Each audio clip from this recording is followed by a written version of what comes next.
Hello everybody, this is Kaimarin, and Nintendo's just dropped a new Nintendo Direct, and I gotta say, it's a bit disappointing.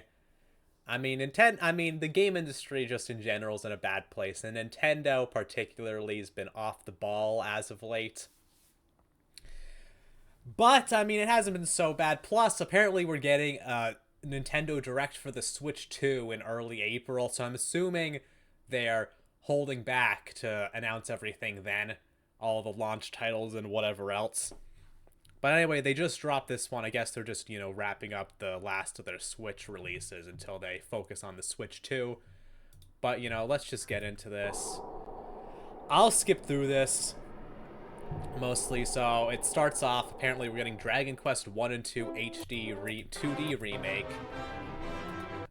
And look, I've never ever played a Dragon Quest game. I'll get around to it eventually.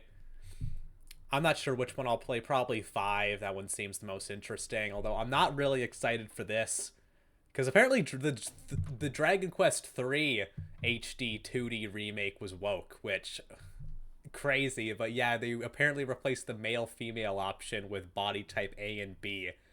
My God, not even like the fucking 40-year-old NES games are fucking safe, or probably whenever the fuck Dragon Quest 3 originally came out.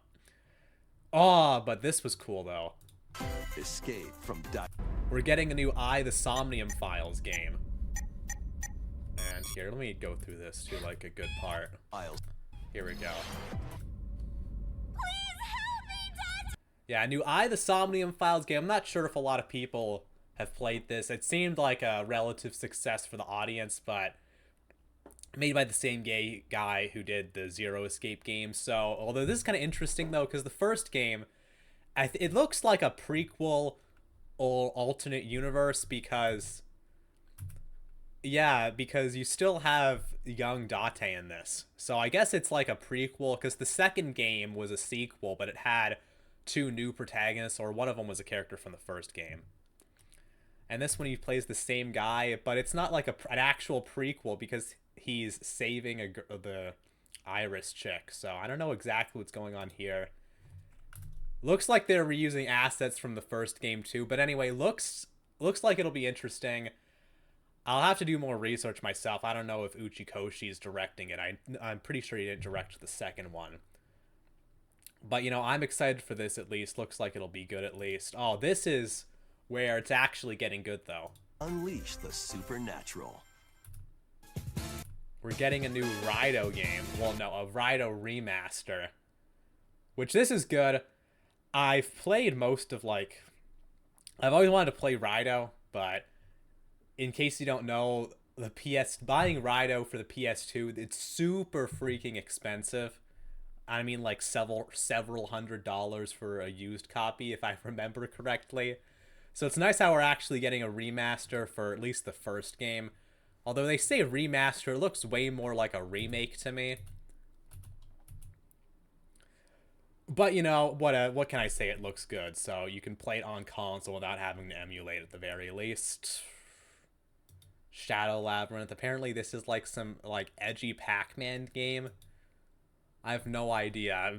These guys did not learn their lesson from Bomberman Act Zero, apparently. Patapon. Oh yeah, this is interesting. So we're getting a remake of Harvest Moon Grand Bazaar, which seems weird. They're saying Story of Seasons, but it's Harvest Moon. It's the same series. They just changed the name because of licensing reasons. But yeah, they remade Friends of Mineral Town, which, okay, that was the fan favorite. But now Grand Bazaar, was Grand Bazaar that popular or that good? It seems kind of weird, but I don't know. I might pick it up. I'm a bit of a casual Harvest Moon fan, so I can enjoy a good one. Oh yeah, this was interesting. We're actually getting Metroid Prime 4, a real trailer. This game's been in development hell for fucking years. If I look this up, Metroid Prime 4. Does it tell me here in 2015? So I guess it got announced in 2015. No, announced officially in 2017. So it's been 8 freaking years. And it's basically just been in development hell the whole time, I guess. But now we got a trailer. And I mean, sorry, Metroid fans. In my opinion, it looks kind of uninspired. I mean, it looks good, but apparently the gimmick in this game is just that Samus can use telekinesis. Which, I mean, could be fun. But, you know, we'll see. I'm not a big Metroid fan, so I don't really care either way. And then plus, I mean, look, they call this game Metroid Prime 4 Beyond. They really should be calling it Metroid Prime 4 Forever, but anyway. Okay, this was kind of weird, but Ready to stir up some mischief? I'm just gonna mute this, but so we're getting, what is this called again? Disney Villains Cursed Cafe. This is like one of those bar simulator games, except you're making potions for Disney villains. And it literally is like a bar simulator game. There's like visual novel stuff, and apparently like you can make choices or whatever.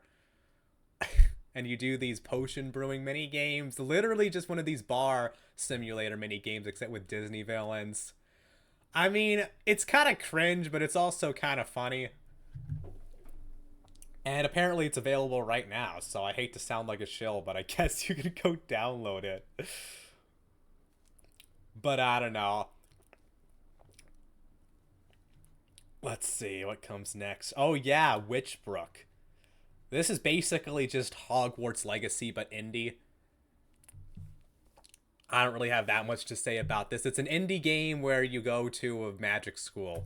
And there's this, like, one super Reddit line where it's like, work part-time jobs to pay off your tuition. Yeah, I gotta pay off those student debts. I don't know. I mean, I'm sure it'll be pretty inoffensive. One thing I find funny is even though this is like the libtard Hogwarts Legacy, it's somehow less diverse than Hogwarts Legacy. I mean, look, like, come on. I mean, this scene, I'm not going to do a total count, but it's like maybe just over 50% white. I mean, I'm pretty sure Hogwarts Legacy is like, it's actually basically the same as Hogwarts Legacy as far as the diversity goes, even though Hogwarts Legacy is supposed to be like early 20th century, you know, Britain. You know, all the shows are like Hogwarts Legacy, big win because, you know, libtards hated it. But Hogwarts Legacy was woke, even though libtards hated it. That's just a fact. But I mean, I don't know. I'm not really a fan of all this, like, fucking indie Reddit slop. So, you know, whatever. Let's skip ahead a bit again. Witchbrook. Eternal Life of Goldman. So this is hand-drawn platformer. It's basically like DuckTales plus Cuphead. I don't know what else. It looks kind of like, what's that one thing? Like, Tintin movie? It kind of reminds me of that, even though I never watched it. But yeah, I guess he plays this old man going on an adventure. I mean, I don't know. I'm sure it'll be, like, fun. I don't know. It is kind of pretentious, though. I mean, it's kind of weird how we're getting, like, a 2D animation resurgence from, like, Cuphead and now Cuphead clones. Anyway, though, and then besides that, a bunch of Gradius games.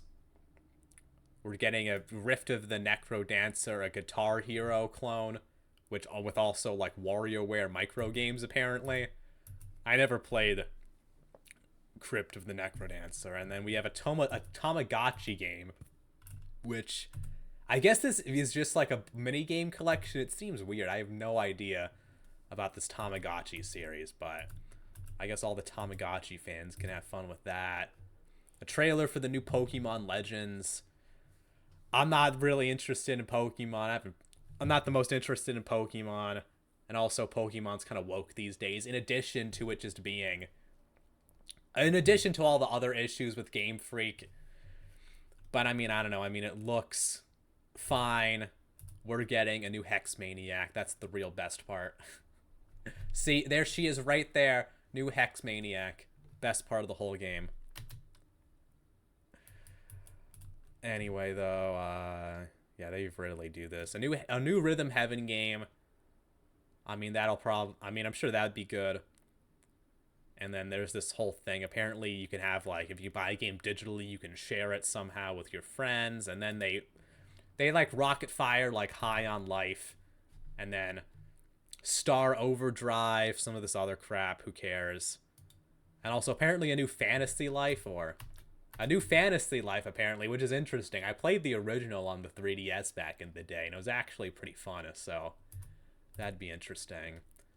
A Saga Frontier 2 remaster, more indie games, a Hot Shots golf game, a Marvel beat 'em up. Who cares? I'm so tired of Marvel. Like, holy crap, man. I just want it to fucking die. Does anybody care about Marvel at this point? Like, come on. The MCU is dead. What was the last MCU movie that actually made money? I'm looking this up right now. MCU. And, feature films. What the hell? Okay, let me pause this. So, Phase 4, Black Widow, no one watched that. Shang-Chi, who cares? Eternals, who cares? Spider-Man, okay, people watched that. Doctor Strange in the Multiverse of Madness, I think that barely broke even. Thor, Love and Thunder, that made money. Black Panther. Okay, so Phase 4 did okay, but Phase 5, Ant-Man and the Wasp, Quantumania, no. Guardians of the Galaxy 3, okay. The Marvels, no one watched that. Deadpool, Brave New World. I guess it's not doing that badly. But still, I'm done with this, though. Overstayed its welcome for sure. My god, man. And then there's all the billions of TV series. I'm just totally done with Marvel. The last Marvel movie I watched was Infinity War. And that's probably the best one. I never even watched Endgame. Oh yeah, this was funny. We got a new Tomodachi Life, which has been like 10 years since the last one. Although, so it looks pretty fun.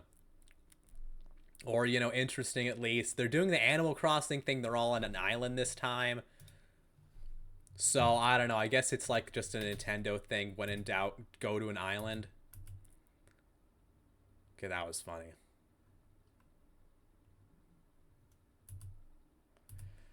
And is that it? Oh yeah, and then apparently we're getting some Nintendo Today app. At the end they're all like, okay, we have an announcement that has nothing to do with a video game, and I'm like, oh shoot, are we gonna get info on the Zelda movie, Mario 2, Pikmin movie? No, it's like a Nintendo Today app, which I guess you just log in every day to get like little bits of Nintendo content. Like you know, game announcements or trailers or comics or whatever. I mean, okay, Nintendo's making all these apps now. They did the Nintendo Music thing too, which I thought that was so goofy. Nintendo Spotify. I mean, it's nice how you can like listen to their music, but it seems kind of it just seems kind of cheap, you know what I mean? And I mean, most of Nintendo music isn't stuff I want to listen to anyway. Does the Nintendo Music app even have the Tokyo Mirage Sessions OST? And Nintendo Music app Tokyo Mirage Sessions OST. Does it have it? It doesn't. It doesn't have it. This is so disappointing because they don't have the TMS OST on Spotify. I guess I gotta get YouTube Music to listen to it because it's all a jam. But yeah, I just can't listen to it. Anyway, though, that's about it. Could look through some of the comments, but I don't know. Ultimately, kind of disappointing. There's a couple cool games. I mean, I'm excited for Rido to finally play that. And I hate people who say that because I should have just emulated it by now. But look, I never got around to it, okay? But, you know, that'll be fun. A new Eye of the Somnium Files is going to be cool. But that's kind of it, though. I mean, actually, it's literally those only two games I want to play. Literally just Rido and the new Eye of the Somnium Files. And Rido is just a remaster. It's just a fucking remaster. I mean, Story of Seasons, Grand Bazaar. I mean, look, Harvest Moon is fun. But once you've played like one or two, you've played them all. You catch my drift. But anyway, that's it for me. Tell me what you think down below in the comments. Okay, like and subscribe if you enjoyed. Thank you all for watching, and goodbye.